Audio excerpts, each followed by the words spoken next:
ధన్యత కలిగి ఉండాలి అనంటే, దేవుడిచ్చేటటువంటి ధన్యత అనగా ఆశీర్వాదం కలిగి ఉండాలంటే, దేవుని యొక్క ధర్మశాస్త్రమునందు ఆనందించే వారముగా ఉండాలి. దేవుని యొక్క వాక్యమునందు ఆనందించేటటువంటి వారముగా ఉండాలి. ఆనందం అనేటటువంటిది చాలాసార్లు ఆనందం అనేది ఎక్కడ వస్తుందంటే చాలా కోణాల్లో ఉంటుంది ఆనందం. మంచి ఇల్లు కట్టుకున్న వారికి ఒక ఆనందం, మంచి వాహనం కొనుక్కున్న వారికి అదొక ఆనందం, తర్వాత లాంగ్ డ్రైవ్ వెళ్ళే వాళ్ళకి ఒక ఆనందం, తర్వాత పార్కుకి వెళ్ళే వాళ్ళకి అదొక ఆనందం. కొంతమంది చదువుకుంటూ ఉంటారు, వాళ్ళకి అదొక ఆనందం. ఈ చదువుతూ ఉండేటటువంటి వారి జీవితాల్లో కొంచెం ర్యాంకులు వస్తే అదొక ఆనందం, ఉద్యోగం వస్తే అదొక ఆనందం, పెళ్ళైతే మొదట ఆనందంగానే ఉంటుంది, కానీ తెల్లటి చీర ఎందుకు గట్టుకొస్తుంది తాతయ్య అన్నాడంట పెళ్లి కూతురు. ఒరే, ఈ ఊరికి శాంతి వస్తానికి రా అన్నాడంట. ఈ ఊర్లో ఉన్న వాళ్ళందరికీ శాంతి కలగటానికి తెల్లటి చీర కట్టుకొస్తుంది. మరి పెళ్లి కొడుక్కి ఎందుకు నల్లటి వస్త్రాలు వేసారు మా తాతయ్య అన్నాడంట. ఒరే, ఊరంతా శాంతి కలుగుతుంది, కానీ పెళ్లి కొడుకు ఒక్కడికి అశాంతి కలుగుతుంది. దానికి సింబాలిక్గా నల్లటి వస్త్రాలు వేస్తాడు. ఇంకొక ఆయన ఆదాముకు గాఢ నిద్ర ఎందుకు కలుగు చేశాడు అనంటే, ఆదామా ఇక నుంచి నీకు నిద్ర అనేది ఉండదు,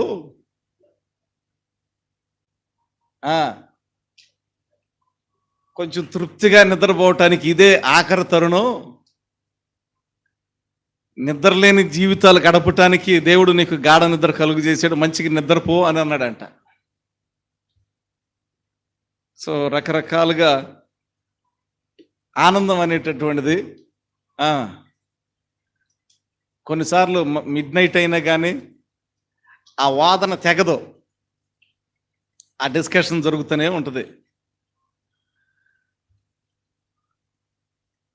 ఇంకొక మాట, ఈ సందర్భం వచ్చింది కాబట్టి ఇంకొక మాట, ఎలికలకు బోను పెట్టారంట. ఆ బోన్లో ఏదో ఉంది, దాన్ని ఏదో తీసుకోవాలి తినాలి అని ఒక ఎలుక దానిలోకి వెళ్ళిపోయింది. ఎలిక దానిలోకి వెళ్ళిపోయిన తర్వాత అది ఏ ఉద్దేశంతో వెళ్ళిందో దాన్ని తినకుండా తిరుగుతూ ఉంది. బయట ఇంకొక ఎలుక ఉందంట. ఇది లోనకి వెళ్ళింది కదా, దాన్ని తినొచ్చు కదా, తినకుండా తిరుగుతూ ఉంది ఏంది అనుకుంటుందంట. అదే నేను వెళ్తే ఈ పాటికి మొత్తం తినేసేవాడిని. అట్లా ఉంటుంది మ్యారేజ్ అనేది. ఎట్లాగా ఏదో అనుకొని వెళ్తూ ఉంటారు, కానీ అక్కడ ఏమీ లేదు. గిర గిర గిర గిర గిర గిర తిరగటమే మన పని, యంత్రం లాగా. ఆ తిరిగేదానికి స్టాప్ అనేది ఉండదు.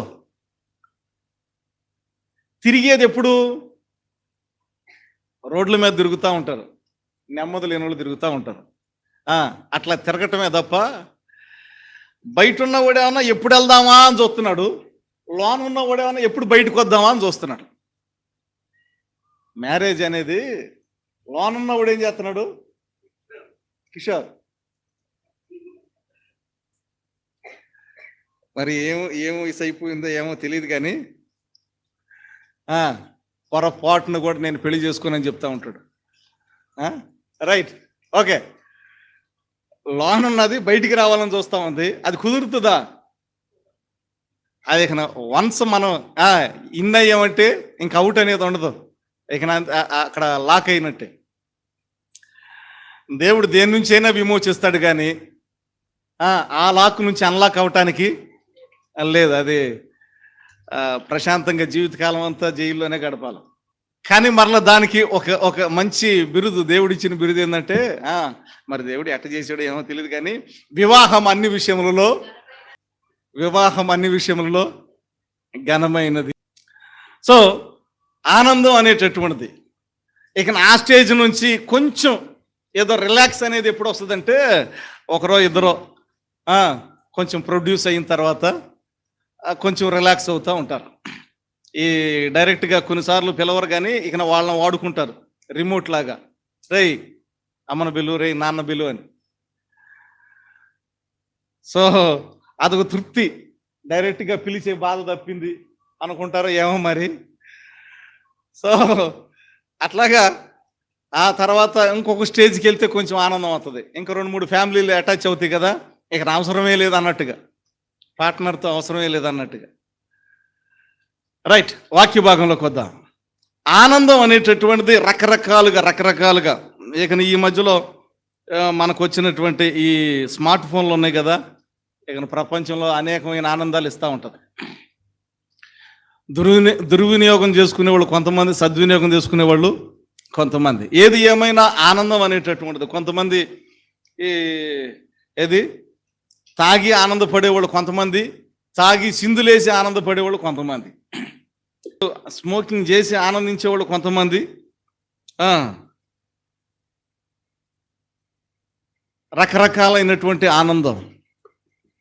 అయితే వాక్యం సెలవిస్తూ ఉంది, దేవుని యొక్క వాక్యమునందు ఆనందించువారు, దేవుని యొక్క వాక్యమునందు ఆనందించువారు, దేవుని యొక్క వాక్యమునందు ఆనందించువారు ధన్యులు.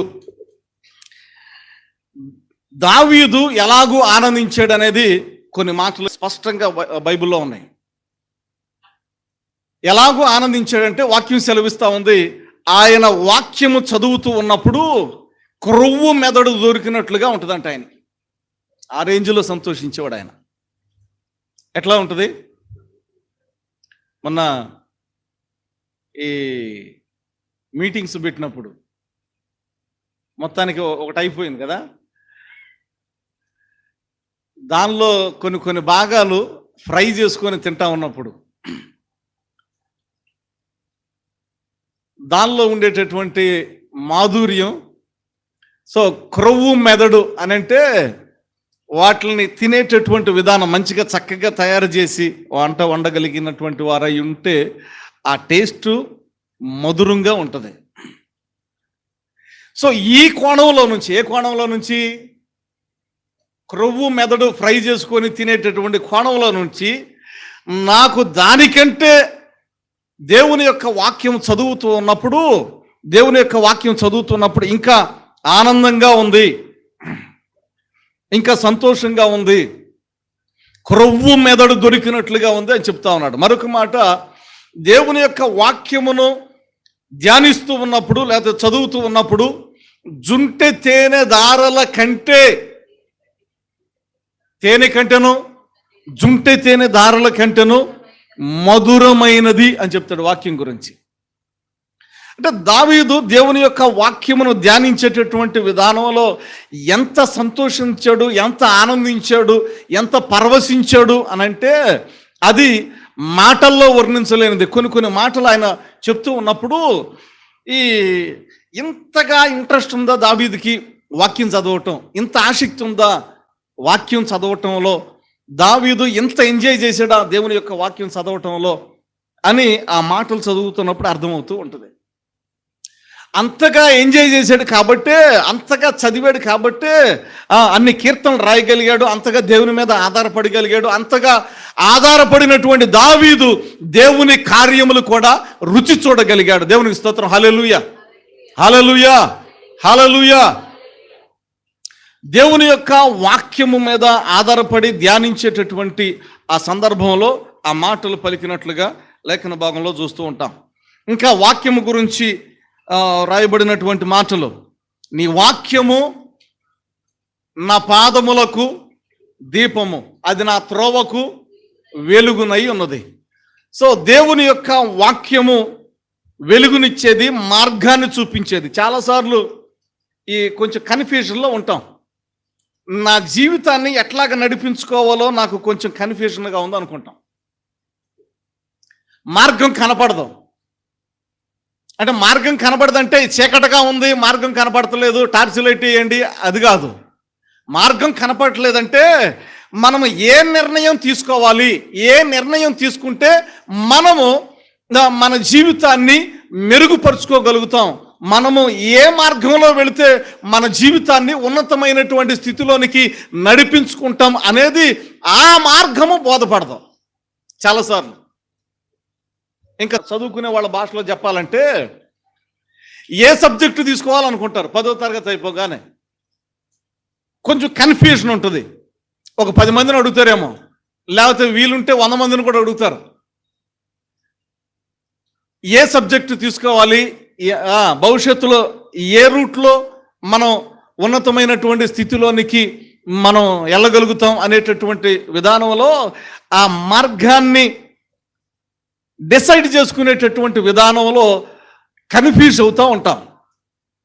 దేవుని యొక్క వాక్యమునందు ఆనందించేటటువంటి వారముగా ఉంటే, ఆయన వాక్యాన్ని చదివేటటువంటి స్థితిలో ఆనందించగలిగేటటువంటి వారముగా ఉంటే, ఏ నిర్ణయం తీసుకోవాలి, ఏ నిర్ణయం తీసుకోకూడదు అనేటటువంటి ఆ కోణంలో దేవుని యొక్క వాక్కు వెలుగై మనకు ఒక మార్గాన్ని చూపిస్తూ ఉంటుంది. నమ్మిన వారు దేవునికి స్తోత్రం చెబుదాం. హల్లెలూయా, హల్లెలూయా. వాక్యం ఏం చేస్తూ ఉంటుంది? సరి చేస్తూ ఉంటుంది, గద్దిస్తూ ఉంటుంది, నడిపిస్తూ ఉంటుంది, ఆదరిస్తూ ఉంటుంది, మరలా క్షమాపణకు పురికొల్పుతూ ఉంటుంది, మరలా లేవనెత్తుతూ ఉంటుంది. వాక్యము అనేక సందర్భాల్లో, ప్రతి సందర్భాల్లో మనలను నడిపించటానికి సామర్థ్యత కలిగి ఉన్నటువంటిది దేవుని యొక్క వాక్యము.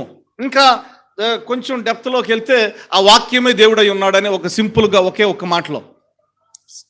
మాటలో చెప్పాలంటే ఆ వాక్యమే దేవుడై ఉండెను. దేవుని స్తోత్రం. హల్లెలూయా, హల్లెలూయా.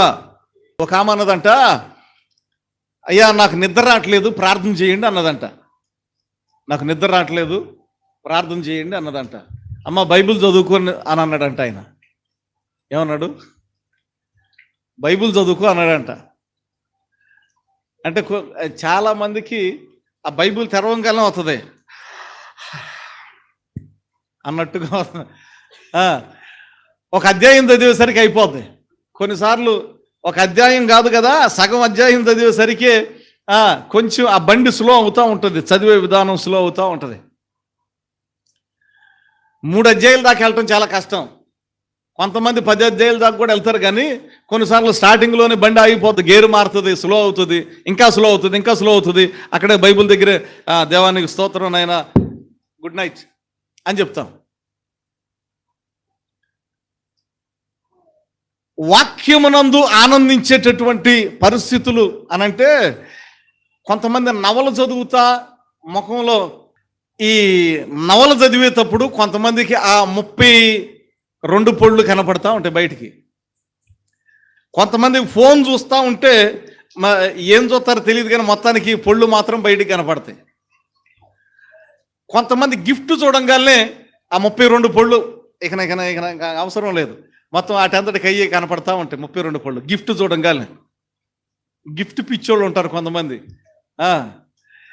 ఇక నాళ్ళకి గిఫ్ట్ వచ్చిందంటే చాలు మొత్తం పళ్ళన్నీ బయటపడతాయి. సో ఈ అనేక రీతులుగా ఆనందం అనేటటువంటిది ముఖంలో ఎక్స్ప్రెస్ అవుతూ ఉంటుంది. కానీ బైబిల్ చూడంగానే ఎట్లా కనిపిస్తుంది ఆనందం? ఉదయాన్నే లేచి 2-3 అధ్యాయాలు చదవండి అని కూర్చోబెడితే అప్పుడు ఉంటుంది, ఈయనకి పని పాట లేదనుకుంటా. కానీ వాక్యమునందు ఆనందించేటటువంటి వారిని బట్టి వాక్యం సెలవుస్తుంది, వారు ధన్యతలోనికి నడిపించబడతారంట. ఆమేన్, హల్లెలూయా.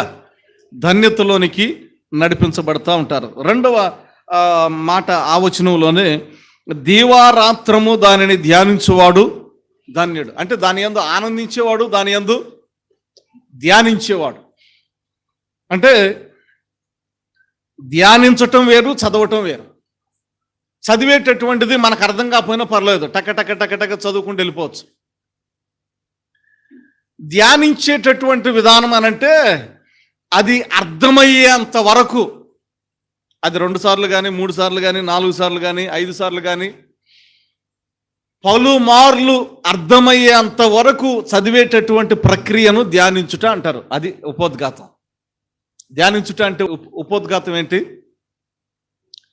పలుమార్లు అర్థమయ్యేంత వరకు చదువుతూ ఉండేటటువంటి ప్రక్రియను ధ్యానించుట అంటారు. అంటే అర్థం కాకుండా ఇంక ముందుకు వెళ్ళకూడదు.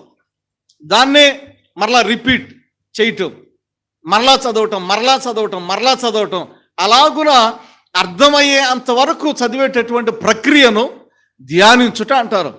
లేఖనం సెలవిస్తూ ఉంది, దేవుని యొక్క వాక్యమును ధ్యానించువాడు ధన్యుడు. వాక్యమును ధ్యానించేటటువంటి విషయంలో 6:6 ద్వితీయోపదేశకాండం, నేడు నేను నీకు ఆజ్ఞాపించు ఈ మాటలు నీ హృదయములో ఉండవలెను. ధ్యానించేటటువంటి విధానం, దేవుని యొక్క మాటలు ఎక్కడ ఉండాలంట? హృదయములో ఉండాలి. దేవుని యొక్క మాటలు మన హృదయములో ఉండాలి.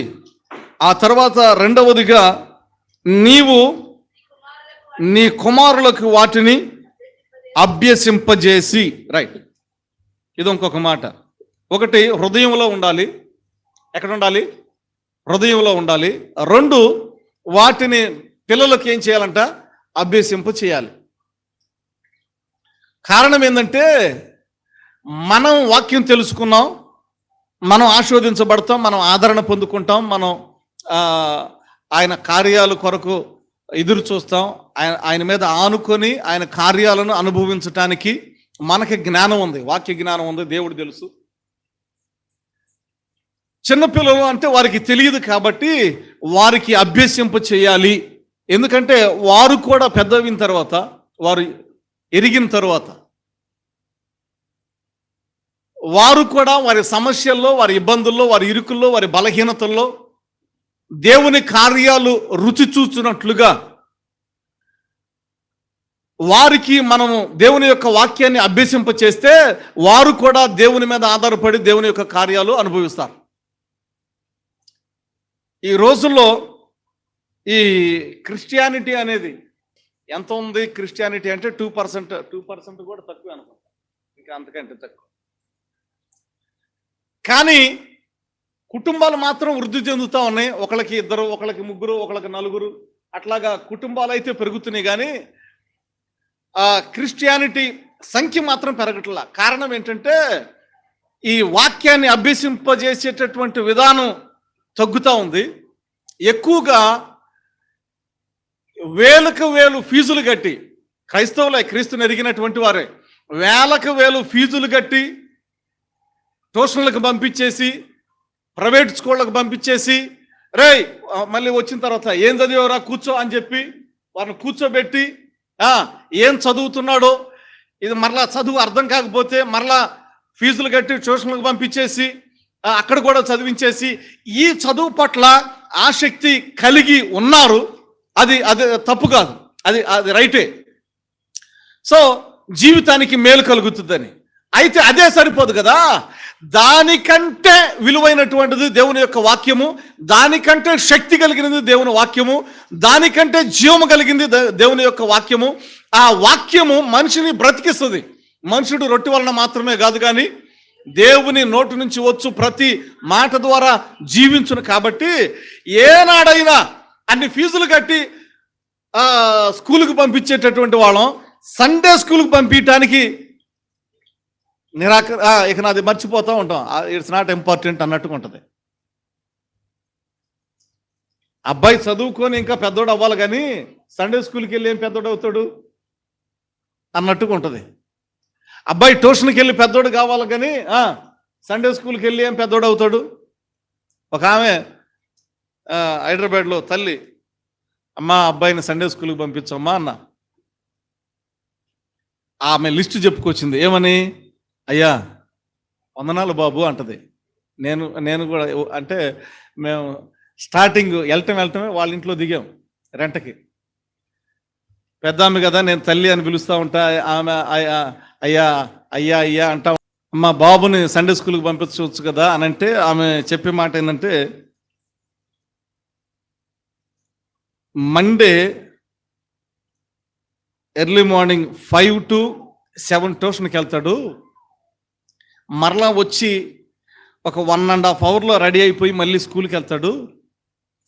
మరలా ఈవినింగ్ 1 గంటే టైం ఉండేది, కొంచెం అట్లా కునికేసి మరలా ట్యూషన్కి వెళ్తాడు. ట్యూషన్ నుంచి వచ్చేసరికి 9 అవుతుంది, మరలా తిని పడుకుంటాడు. ఇట్లాగా ఎవ్రీడే ఈ స్కెడ్యూల్ ఉంటుంది. మండే టు సాటర్డే ఇట్లాగ ఉంటుంది. సండే ఈ ఒక్క రోజన్నా కొంచెం రెస్ట్ తీసుకోకపోతే బాబు మైండ్ కొంచెం స్ట్రెస్ ఎక్కువైపోతుందేమో, ఆ భారం ఎక్కువైపోతుందేమో మైండ్కి. కొంచెం నాన్న ఈ ఒక్కరోజే కొంచెం రెస్ట్ తీసుకుంటాడు, ఏమనుకోవద్దు ప్లీజ్, అబ్బాయి రాడయ్యా అని చెప్తుంది. ఏం చెప్పింది? నాకు ఆ ఎక్స్ప్లెనేషన్కి మైండ్ గిరగిర తిరిగింది. అంటే ఇండైరెక్ట్గా ఆమె చెబుతున్న మాట ఏంటంటే, మా అబ్బాయికి వాక్యం అవసరం లేదు అంటే, ఇంకొక ముక్కలో వాక్యం ఏమనుకున్నావు? దేవుడే వాక్యం అంటే మా అబ్బాయికి దేవుడు అవసరం లేదు. మా అబ్బాయికి ఏం అవసరం లేదు? వాక్యం అవసరం లేదు. వాక్యం అన్న దేవుడు కూడా అవసరం లేదు. కానీ మరలా అదే తల్లి, అయ్యా బాబు ఇట్రా అయ్యా, వందనాలయ్యా అని చెప్పి, అబ్బాయి ఎగ్జామ్కి వెళ్తున్నాడు, కొంచెం ప్రార్థన చేయవా, దేవుడు మంచి జ్ఞానం ఇచ్చేటట్టుగా. ఏమిచ్చేటట్టుగా? దేవుడు మంచి జ్ఞానం ఇచ్చేటట్టుగా. అబ్బాయి కష్టపడి చదువుకున్నాడు మొత్తం, అదంతా దేవుడు గుర్తు చేయాల. ఏదంతా?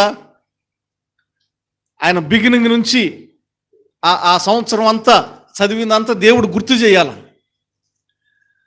ఆ గుర్తు, ఆ జ్ఞాపక శక్తి దేవుడు ఇచ్చేటట్టుగా, మంచి ర్యాంకుతో పాస్ అయ్యేటట్టుగా ప్రార్థన చేయండి.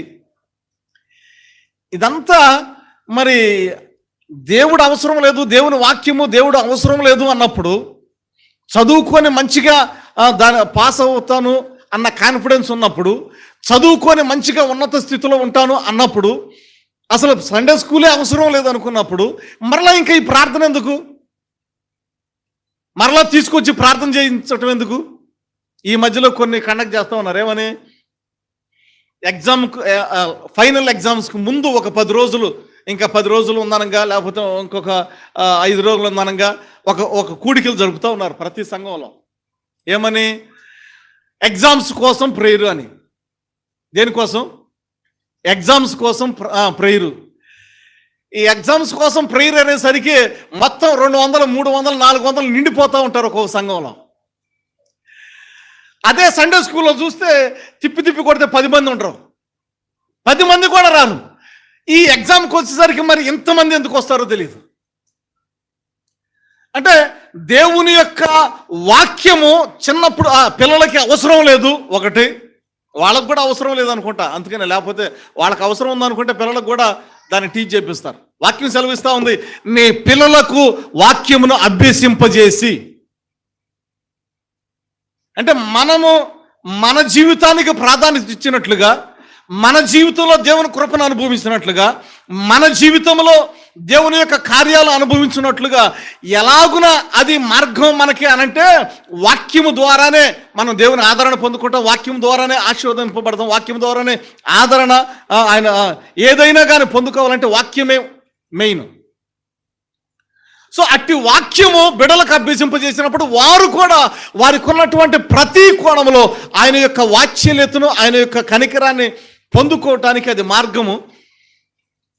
సో దేవుని యొక్క వాక్యాన్ని బిడలకు అభ్యసింపచేయనటువంటి తల్లిదండ్రులు, ముఖ్యంగా క్రైస్తవులు అనబడేటటువంటి వారు కూడా దేవుని యొక్క వాక్యమును బిడలకు అభ్యసింప చేయకుండా తాత్కాలికంగా ఉండేది. ఎంతకాలం చదువుతారు?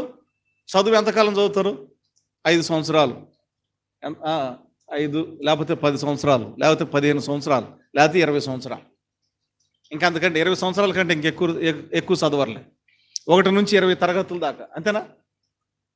1 నుంచి 10వ తరగతి, ఇంకా ఇంటర్మీడియట్, డిగ్రీ, ఆ తర్వాత ఇంకా అది ఏళ్లతో లెక్క పెట్టవచ్చు. ఇంకా హయ్యర్ స్టడీస్ అదేవాడు.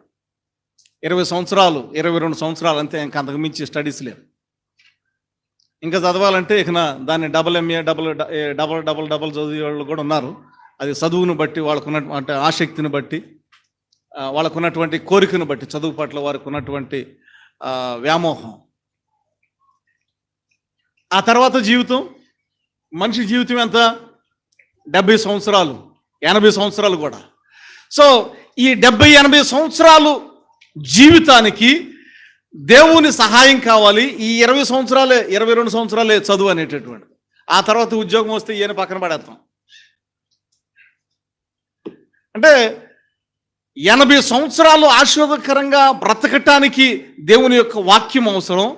20 సంవత్సరాలు బ్రతకటానికి 20 సంవత్సరాలే ఈ చదువు అవసరం. కనుక ఏది ఎక్కువ టైం అవసరం అంటే దేవుని యొక్క వాక్యమే ఎక్కువ టైం అవసరం మనకి. కనుక దేవుని యొక్క వాక్యమే ఎక్కువ టైం అవసరం కాబట్టి వాక్యాన్ని మనము అభ్యసించాలి. ఆ తర్వాత బిడ్డలకు కూడా వాటిని అభ్యసింప చేయాలి. ఆ తర్వాత వాక్యంలో ఉన్నటువంటి మరొక మాట, బిడ్డలకు అభ్యసింప చేయాలి.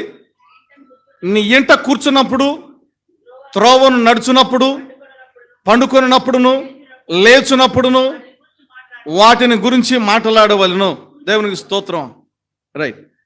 సో ఇక్కడ ఇంట కూర్చున్నప్పుడు, త్రోవను నడుచున్నప్పుడు, పండుకున్నప్పుడు, లేచున్నప్పుడు కొంచెం కష్టం. వాక్యం చదవండి, వాక్యం ధ్యానించండి, వాక్యం నందు ఆనందించండి, ఇవి చెప్పటం ఈజీ. కానీ ఇక్కడ 4 మాటలు ఉన్నాయి.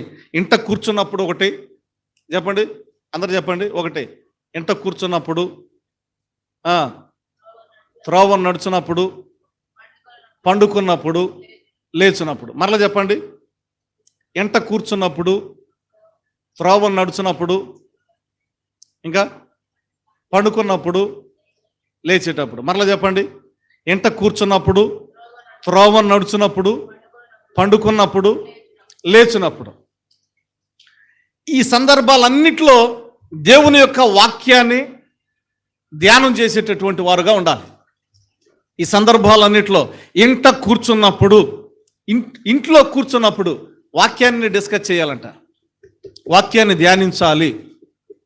ఏం ధ్యానించాలి? వాక్యాన్ని ధ్యానించాలి. ఇంట కూర్చున్నప్పుడు ఏముంటుంది? ఎక్కువగా భార్య భర్తలు మాట్లాడుకోవటం ఉంటుంది, లేకపోతే పిల్లలతో ఆడుకోవటం ఉంటుంది, లేకపోతే వంట వండుకోవటం ఉంటుంది, రెస్ట్ తీసుకోవటం ఉంటుంది. ఇంట కూర్చున్నప్పుడు సోది పెట్టుకోవటం ఉంటుంది. కొన్నిసార్లు ఏముంటుంది? ముచ్చట, ఎందుకు పనికిరాని ముచ్చట పెట్టుకునే విధానం ఉంటుంది. ఇంట కూర్చున్నప్పుడు దేవుని యొక్క వాక్యాన్ని చదువుతామా? హార్డ్గా ఒక అధ్యాయం చదవటం గ్రేట్. చదవటం గ్రేట్ అంటే, ధ్యానించటం అంటే అది కొన్నిసార్లు కొంతమందికి ఒకసారి చదివితే అర్థమవుతుంది, కొన్నిసార్లు 5 సార్లు చదివితే అర్థమవుతుంది, కొంతమందికి 30 సార్లు చదివినా కానీ అర్థం కాదు. ఎన్నిసార్లు చదివినా. సో ఈ వాక్యాన్ని ఇంట కూర్చున్నప్పుడు దేవుని యొక్క వాక్యం సెలవిస్తుంది, ధ్యానించేటటువంటి వారముగా ఉండాలి. రెండోది, మార్గమున నడిచేటప్పుడు. మార్గాన్ని నడిచేటప్పుడు తలకాయ దిక్కులు చూస్తూ ఉంటుంది, కానీ వాక్యాన్ని ధ్యానిస్తామా? తలకాయ ఏం చేస్తుంది? ఆ గోడ మీద ఏముంది, ఈ షాపులో ఏమున్నాయి, బజార్లో నడుస్తూ ఉంటాం, వాక్యం గుర్తొస్తుందా? లేకపోతే అటు ఇటు చూస్తామా? ఆ షాపు చూస్తాం, ఈ షాపు చూస్తాం, వాళ్ళని చూస్తాం, వీళ్ళని చూస్తాం. అవసరమైతే ఒక అరుపు అరుస్తాం కదా, దారికి ఎవరైనా అడ్డు వచ్చారనుకో, కళ్ళు కనపడతలా అని ఒక రేంజ్లో. సో ఇదే సరిపోద్ది. కానీ త్రోవను నడుచున్నప్పుడు వాక్యం ధ్యానించడం అంటే, ఒకటి ఇంట కూర్చున్నప్పుడు వాక్యాన్ని ధ్యానించాలి, రెండోది త్రోవను నడుచున్నప్పుడు వాక్యాన్ని ధ్యానించాలి. త్రోవను నడిచేటప్పుడు అనగా మనసులో దేవుడే ఉండాల. దేవుడే ఉంటే వెళ్ళిన పని ఒక 10 నిమిషాలు అయిపోతుంది. ఇక్కడ దేవుని వాక్యం లేకపోతే ఆ త్రోవను నడిచేటప్పుడు సాయంత్రం దాకా కూడా కొన్నిసార్లు ఇంటికి రాం. షాపింగ్ పిచ్చి ఉంటుంది కొన్నిసార్లు. దేవుని వాక్యం ధ్యానించుకుంటా దేనికోసం వెళ్ళామో దాన్నే తీసుకొని వస్తాం. అలా కాకుండా అటు ఇటు చూస్తా ఉన్నాం అనుకో, అది కావాలనిపిస్తుంది, ఇది కావాలనిపిస్తుంది, ఇంకోటి కావాలనిపిస్తుంది, ఆ పైన ఇంకోటి కూడా కావాలనిపిస్తుంది. సో త్రోవను నడుచున్నప్పుడు, ఇది అంటే మాట సింపుల్గా ఉంది, కానీ దాన్ని ఆచరణలో పెట్టడం it's not a possible. Some time many times it's not a possible. ఇంట కూర్చున్నప్పుడు ఒకటి, త్రోవను నడుచున్నప్పుడు ఒకటి, పండుకున్నప్పుడు. ప్రశాంతంగా నిద్రపోవటానికి ప్రయత్నం చేస్తారు, కానీ పండుకున్నప్పుడు కూడా వాక్యాన్ని ధ్యానించాలంటే, అంటే ఎలాగునా ధన్యతలోనికి రావాలి అనేటటువంటి అంశంలో మాట్లాడుకుంటా ఉన్నాం. పడుకున్నప్పుడు, ఈ పడుకున్నప్పుడు అనేటటువంటిది ఇంట్లో కొన్ని వాక్యాలు పెట్టుకుంటా ఉంటే చక్కగా పడుకోగానే ఆ వాక్యం కనపడుతుంది. ఆ వాక్యాన్ని కొన్నిసార్లు ఒకసారి కాకపోయినా ఇంకోసారి కాకపోయినా ఇంకోసారి అయినా చూస్తాం. ఒకసారి ఒక ఇంటికి వెళ్ళా, చెప్పాను అనుకుంటా, అయ్యా అబ్బాయికి కొంచెం అబ్బాయి గురించి ప్రార్థన చేయండి, అబ్బాయికి నిద్ర పడతలేదంట అన్నారు. ప్రార్థన చేద్దామమ్మా అని అంటే, కాదయ్యా అబ్బాయి గదిలోకి రా, అబ్బాయి గదిలో ప్రార్థన చేద్దాం, అబ్బాయి కొంచెం నెమ్మదిగా పడుకోవాలి అని ఆ అబ్బాయి రూమ్ ఓపెన్ చేస్తే మొత్తం ఏది బజార్లో కనపడే వాల్ పోస్టర్లు, మూవీ వాల్ పోస్టర్లు మొత్తం ఆ గోడలకు ఉన్నాయి. అది చూస్తే అదొక థియేటర్ లాగా ఉంది. ఇంకా ఏమి నిద్ర పడుతుంది అబ్బాయికి? అంటే దేవుని యొక్క వాక్యము పండుకున్నప్పుడు కూడా ధ్యానించేటటువంటి వారముగా ఉండాలి అనేది దేవుని యొక్క ఆశ, దేవుని యొక్క సంకల్పం, దేవుడు ఆశించేటటువంటిది. ఆ తర్వాత ఆఖరిది లేవగానే గుడ్ మార్నింగ్ అని చెప్తా ఉంటాం కదా. It's suppose to goes to God. అది మొట్టమొదటి గుడ్ మార్నింగ్ దేవునికి చెందితే బాగుంటుంది. మొట్టమొదటి గుడ్ మార్నింగ్ ఇప్పుడు ఎవరికి చెందితే బాగుంటుంది? గుడ్ మార్నింగ్ అండి, గుడ్ మార్నింగ్ నమ్మిక అనే అట్లాగా గుడ్ మార్నింగ్ మొదటిది ఎవరెవరికో చెప్పే కంటే ఎక్కడికి వెళ్ళాలంట? దేవునికి వెళ్ళాలి. మొట్టమొదటిగా దేవుణ్ణి మనం జ్ఞాపకం చేసుకుంటే, రెండు సందర్భాలు జరుగుతాయి. ఒకటి, ఉదయకాల సమయంలో లేచి దేవుని జ్ఞాపకం చేసుకుంటే ఏమవుతుందంటే, ప్రతిరోజు మనకి కొన్ని ఛాలెంజెస్ ఉంటాయి. అందరూ ఇక్కడే ఉన్నాం కదా, దేవుని స్తోత్రం, హల్లెలూయా. ప్రతిరోజు కొన్ని ఛాలెంజెస్ ఉంటాయి. కొంతమందికి ఆశయాలు ఉండవు, ఆశయాలు లేని వాళ్ళకి ఇక మనం ఏం చేయలేములే. కొన్ని ఛాలెంజెస్ ఉంటాయి, కొన్ని పనులు చేయాలి. ప్రతిరోజు కొన్ని పనులు మనం చేయాలి. ఏమవుతుందంటే కొన్నిసార్లు మనం చేయగలుగుతాం, కొన్నిసార్లు మనం కొన్ని చేయలేం. కానీ చెయ్యలేనివి అవి చేసినప్పుడు మన జీవితం ఇంకా కొంచెం మెరుగుపడుతుంది అనుకుంటాం. ఇది కూడా జరిగితే బాగుండు, కొంచెం నా జీవితం బాగుంటుంది, ఇది కూడా జరిగితే బాగుండు, నా జీవితం బాగుంటుంది అనుకుంటాం. కానీ అన్నీ చేయలేం, కొన్నే చేయగలుగుతాం. అదే ఉదయకాల సమయంలోనే దేవునికి ప్రాధాన్యత ఇచ్చినప్పుడు, అనగా లేచినప్పుడు, దేవుని జ్ఞాపకం చేసుకున్నప్పుడు, దేవుని వాక్యాన్ని జ్ఞాపకం చేసుకున్నప్పుడు, అంటే దేవుణ్ణి జ్ఞాపకం చేసుకున్నప్పుడు ఒక మాట మాత్రం పలుకుతాం, అయ్యా ఈరోజు నాకు ఈ పని ఉంది, ఈరోజు నాకు ఈ అవసరం ఉంది, ఈరోజు నేను ఈ పని ఫినిష్ చేయాలి, సహాయం చేయి ప్రభువా అని మనల్ని మనం ప్రభువుకి అప్పగించుకున్నప్పుడు, ఏదైతే ప్రభు మీద ఆధారపడతామో ఆశ కలిగిన ప్రాణాన్ని దేవుడు తృప్తిపరిచేవాడు. సో అలాగున ప్రభువుని జ్ఞాపకం చేసుకుంటూ, దేవుని వాక్యాన్ని జ్ఞాపకం చేసుకుంటూ ఆయన మీద ఆధారపడినప్పుడు ఆ దినము మొదట మనం దేవునికి ప్రాధాన్యత ఇచ్చిన వారముగా ఉంటాం, ఆధారపడినటువంటి వారముగా ఉంటాం. అప్పుడు ఆ దినమంతా దేవుని యొక్క కృపను చూస్తాం. ఆ దిన ప్రారంభంలో ప్రభువుకి ప్రాధాన్యత ఇచ్చినప్పుడు ఆ దినమంతా దేవుడు మన జీవితానికి ప్రాధాన్యత ఇచ్చి నడిపించే దేవుడుగా ఉంటాడు. కనుక లేచున్నప్పుడు మనం ఏం చేయాలంట?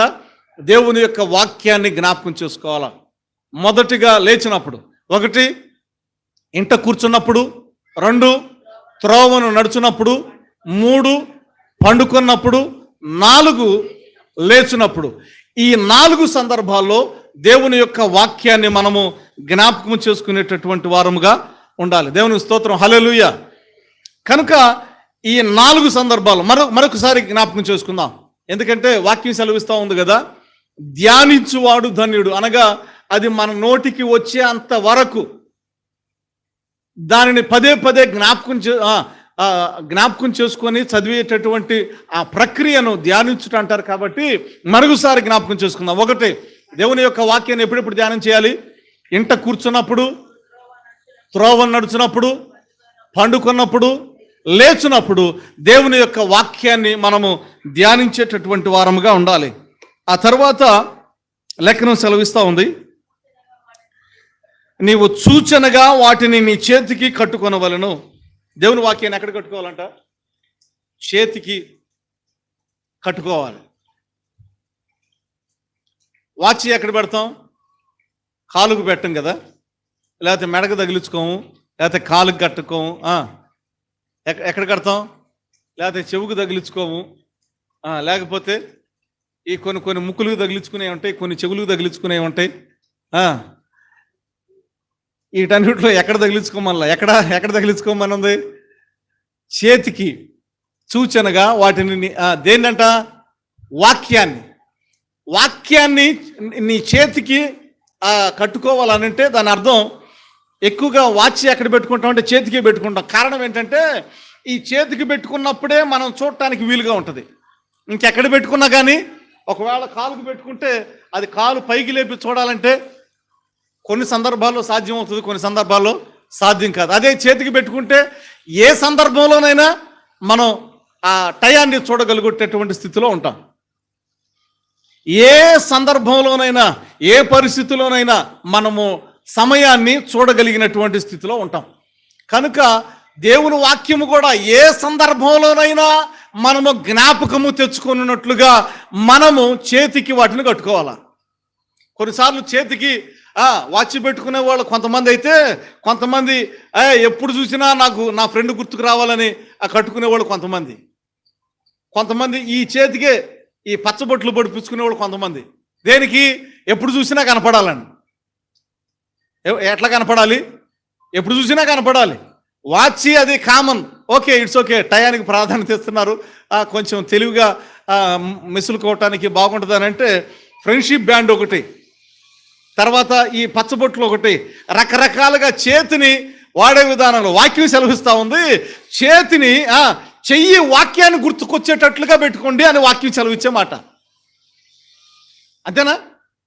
బైబిల్లో అదే చదువుకున్నావా? చెయ్యి ఎలాగ వాడుకోవాలంట?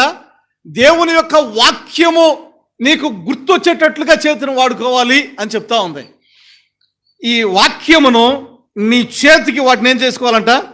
కట్టుకొనవలెను. నీ కన్నుల నడుమ బాసికము వలె ఉండినట్లుగా. కన్నుల నడుమ బాసికం. ఎంత క్లారిటీగా ఇవన్నీ చేయాలంటే దేవునికి స్తోత్రం. హల్లెలూయా, హల్లెలూయా. మొట్టమొదటి మాట ఏం చెప్పుకున్నాం? హృదయంలో ఉంచుకోవాలి. వాక్యాన్ని ఎక్కడ ఉంచుకోవాలంట? హృదయంలో ఉంచుకోవాలి. రెండవది, మీ బిడ్డలకు వాటిని అభ్యసింప చేయాలి. మూడవది, వాక్యాన్ని ఎలాగ ధ్యానించాలి? మనం కూర్చున్నప్పుడు, త్రోవ నడుచున్నప్పుడు, పండుకున్నప్పుడు, లేచినప్పుడు. ఆ తర్వాతది చేతికి వాటిని కట్టుకోవాలంట. అంటే ఎప్పుడైనా మనం జ్ఞాపకం చేసుకోవటానికి, ఒకవేళ మర్చిపోతే వెంటనే జ్ఞాపకం చేసుకున్నట్లుగా అంత అలర్ట్గా ఉండాలి అనేటటువంటిది. ఆ తర్వాత కన్నుల నడుమ బాసికము అనంటే ఈ కొన్నిసార్లు ఏదన్నా గాలి బలంగా వస్తూ ఉన్నప్పుడు వెంటనే కళ్ళు మూసేస్తాం. దారి కనపడకపోయినా పర్లా, ఏం చేస్తాం? దాన్ని భద్రపరుచుకుంటూ ఉంటాం, టెస్ట్ వెళ్ళకుండా కాపాడుకుంటూ ఉంటాం. చీకట్లో బైక్ మీద డ్రైవ్ చేయాలంటే స్పెడ్స్ ఉంటే పర్లేదు, స్పెడ్స్ లేనప్పుడు ఏం చేస్తాం? ఆటోమేటిక్ మొత్తం మూసేసి ఏదో కొంచెం అట్లాగే తెరిచి. కారణం ఏంటంటే కొన్నిసార్లు ఈ దోమలు ఆ కళ్ళల్లో పడుతూ ఉంటాయి. దాన్ని కాపాడుకుంటూ ఉంటాం, భద్రపరుచుకుంటూ ఉంటాం, ఆ కంట్లో పడకుండా. అక్కడ తగిలిందంటే ఇక మనం ముందుకు ఒక అడుగు కూడా వేయటం కష్టం. అందుకనే దాన్ని భద్రపరుచుకుంటూ ఉంటాం. వాక్యాన్ని కూడా అలాగున పదిలపరుచుకోవాలి అనేటటువంటిది అక్కడ దేవుని యొక్క వాక్యం సెలవిస్తున్నటువంటి మాట. ఫైనల్గా నీ ఇంటి ద్వార బంధకముల మీదను నీ గౌనులు వాటిని వ్రాయవలెను. గృహములో ఈ కొన్నిసార్లు ఇప్పుడు పర్లేదు, అంతకుముందు లేవు, కానీ ఇప్పుడు మంచి డిజైన్లుగా చక్కటి డిజైన్లు, ఫోటోలు, ఫ్రేమ్లు, వాక్యాలు వచ్చేస్తూ ఉన్నాయి. సో వాటిని కొంచెం ఖర్చు అయినా కానీ ఏం చేయాలా? వాటిని మన గృహాలలో వాటిని పెట్టుకుంటూ ఉండాలి. వాక్యాన్ని, కారణం ఏంటంటే వాక్యానికి ప్రాధాన్యత ఇస్తున్నాము అని అంటే we're giving priority to God. దేవునికి ప్రాధాన్యత ఇస్తూ ఉన్నాం. సో దేవునికి ప్రాధాన్యత ఇచ్చినప్పుడు అంటే ఆ వాక్యాన్ని చదువుతూ ఉన్నాం, చదువుతూ ఉన్నప్పుడు, దేవునికి ప్రాధాన్యత ఇచ్చినప్పుడు వాక్యం సెలవిస్తూ ఉంది. పదే పదే దాన్ని చదువుతూ ఉంటాం, అనగా ధ్యానిస్తూ ఉన్నట్లు. అలాగున ధ్యానించువారు ధన్యులు. దేవునికి స్తోత్రం, హల్లెలూయా. దివారాత్రులు దానిని ధ్యానించువారు ధన్యులు. వారు ఎలాంటి ధన్యులు అంటే, వాక్య మొట్టమొదటి చదివిన భాగంలోకి వెళ్దాం. ఎలాగు ధన్యులు? అతడు నీటి కాలువల యోరను నాటబడిన వాడై ఆకు వాడక తన కాలమందు ఫలమిచ్చు చెట్టు వలె ఉండను. ఈ మాట నేను ఎక్స్ప్లెయిన్ చేసి ముగిస్తా. ఎలాంటి ధన్యులు అంటే, నీటి కాలువల యోరను నాటబడినదై ఆకు వాడక తన కాలమందు ఫలమిచ్చు చెట్టు వలె ఉండను. ఇప్పుడు ఎన్ని ఎక్స్ప్లెయిన్ చేసుకున్నాం? ఏమని ఎక్స్ప్లెయిన్ చేసుకున్నాం? దేవుని యొక్క వాక్యం నందు ఆనందించాలని, దేవారాత్రులు వాక్యాన్ని ధ్యానించాలని, ఆ ధ్యానించుట ఎలాగున మనము ధ్యానించాలి, ఏ కోణాల్లో కూడా మనం ధ్యానించవచ్చు అనేటటువంటి వాటిని జ్ఞాపకం చేసుకున్నాం. ఇవన్నీ ఎందుకు ఇలాగున మనం ధ్యానించాలి, ఎందుకు ఇలాగ చదవాలి, కూర్చున్నప్పుడు, లేచినప్పుడు, త్రోవ నడుచున్నప్పుడు, పడుకున్నప్పుడు, లేచినప్పుడు, ఇవన్నీ మనం ఎందుకు ఇంతగా దేవుని యొక్క వాక్యాన్ని చదవాలి, ధ్యానించాలి, దాని యందు ఆనందించాలి అనంటే, ఆకు వాడక తన కాలమందు ఫలమిచ్చే చెట్టు వలె మనం ఉండటానికి. అర్థమైన వాళ్ళు అల్లులు చెప్పండి, అర్థం కానోళ్ళు అల్లులు చెప్పండి. దేవుని స్తోత్రం, హల్లెలూయా, హల్లెలూయా. నీటి కాలువ యోరను నాటబడినది. ఒక చెట్టు కాలువ ప్రక్కనే ఉంది, దానికి నీళ్లు పోయాల్సినటువంటి అవసరత లేదు. చిగురించే సమయం వచ్చినప్పుడు చిగురిస్తుంది, కాయలు కాసే సమయం వచ్చినప్పుడు కాయలు కాస్తుంది. సో తన కాలమందు, అది ఆ సీజన్ బట్టి, దాని సీజన్ వచ్చినప్పుడు ఆకులు రాలుతాయి, దాని సీజన్ వచ్చినప్పుడు చిగురిస్తుంది, దాని సీజన్ వచ్చినప్పుడు ఫలాలు కాస్తాయి. అనగా సీజన్లో అంటే ఆ కాలమందు, ఏ కాలంలో అయితే ఏదైతే జరగాలో అది జరుగుద్ది. ఈ మాట చెప్పండి అందరం. ఏ కాలంలో ఏదైతే జరగాలో అది జరుగుద్ది. దేనికి? నీటి కాలువల యోరను నాటబడిన చెట్టుకి ఏ కాలంలో ఏదైతే జరగాలో అది జరుగుద్ది. కారణం, అది నీటి కాలువల యోరను నాటబడింది. మన జీవితంలో కూడా ఏ కాలంలో ఏదైతే, ఏ ఫలమైతే మన జీవితానికి అవసరమో ఆ ఫలము మనము పొందుకున్నట్లుగా మనము దేవుని యొక్క వాక్యాన్ని ధ్యానించాలి. దేవుని యొక్క వాక్యాన్ని ధ్యానిస్తే మనము కూడా నీటి కాలంలో యోరను నాటబడినటువంటి వారుగా ఉంటాం. మనకు ఏ కాలంలో ఏదైతే అవసరమో అది దేవుని ద్వారా మనకు అనుగ్రహించబడుతూ ఉంటుంది. దివారాత్రులు దానిని ధ్యానించువాడు ధన్యుడు. ఇంకా అంతకుమించి ఇప్పుడు మనకి ఏ కాలంలో ఏది కావాలో అది సమకూర్చబడతా ఉన్నప్పుడు ఇంకా టెన్షన్ ఏముంది, ఇంకా కృంగుదల ఏముంటుంది, ఇంకా వేదన ఏముంటుంది? హ్యాపీగా ఉంటాం కదా. ఏది 32 పళ్ళు బయట కనపడుతూనే ఉంటాయి. ఇప్పుడు ఏ కాలంలో ఏదైతే కావాలో అది వస్తా ఉన్నప్పుడు, అది జరుగుతూ ఉన్నప్పుడు ఇంకా అంతకు మించినటువంటి ఇంకా ధన్యత ఏముంది, అంతకు మించినటువంటి భాగ్యం ఏముంది? ఆ భాగ్యాన్ని మనం పొందుకున్నట్లుగా మన జీవితంలో ఏముండాలంట? యెహోవా ధర్మశాస్త్రమునందు ఆనందించుచు దివారాత్రములు దాన్ని ధ్యానించువాడు ఆ స్థితిని, ఏ స్థితిని? ఏ కాలంలో ఏదైతే కావాలో అది అనుగ్రహించబడతా ఉంటాయి. అందుకనే వారిని ధన్యులు అన్నారు, అనగా ఆశీర్వదించబడినటువంటి జనాంగం. అట్టి కృప దేవుడు మనకు అనుగ్రహించును గాక. ఆమేన్. తల ఉంచినట్లయితే ప్రార్థన చేసుకుందాం. అత్యంత ప్రేమ కనికరము కలిగిన మా తండ్రి, మీ ఘనమైన శ్రేష్టమైన నామాన్ని బట్టి వందనాలు, స్తోత్రాలు.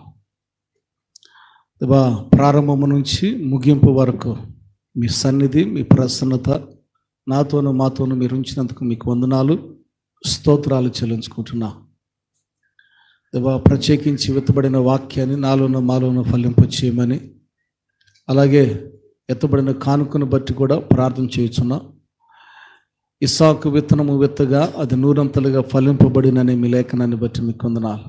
అటు 100 ఫలమును మీరు అనుగ్రహించి నడిపించి మహిమను పొందమని మరొకసారి చేరి ఉన్న ప్రతి ఒక్కొక్కరిని యేసయ్య నీ కృపలో ఇక పునరుద్ధాన దినమందు జ్ఞాపకం చేసుకోనండి.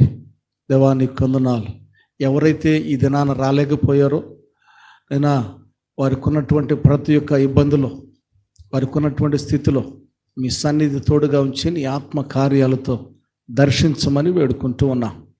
అలాగే ఆసక్తి కలిగి దేవా సమయాన్ని కూడా కేటాయించి పనులను ప్రక్కన పెట్టి మీ సన్నిధికి వచ్చినటువంటి ప్రియులందరినీ మరొకసారి నీ కృపలో జ్ఞాపకం చేసుకోనండి. దేవా మీ నామం పేరిట నీటి కాలువల యోరన నాటబడిన చెట్టు వలె దేవా మమ్మల్ని అందరినీ నడిపించి మహిమను పొందమని, సమస్త ఘనత మహిమ ప్రభావములు మీ పరిశుద్ధ నామమునకు సమర్పించుకొనొచ్చు.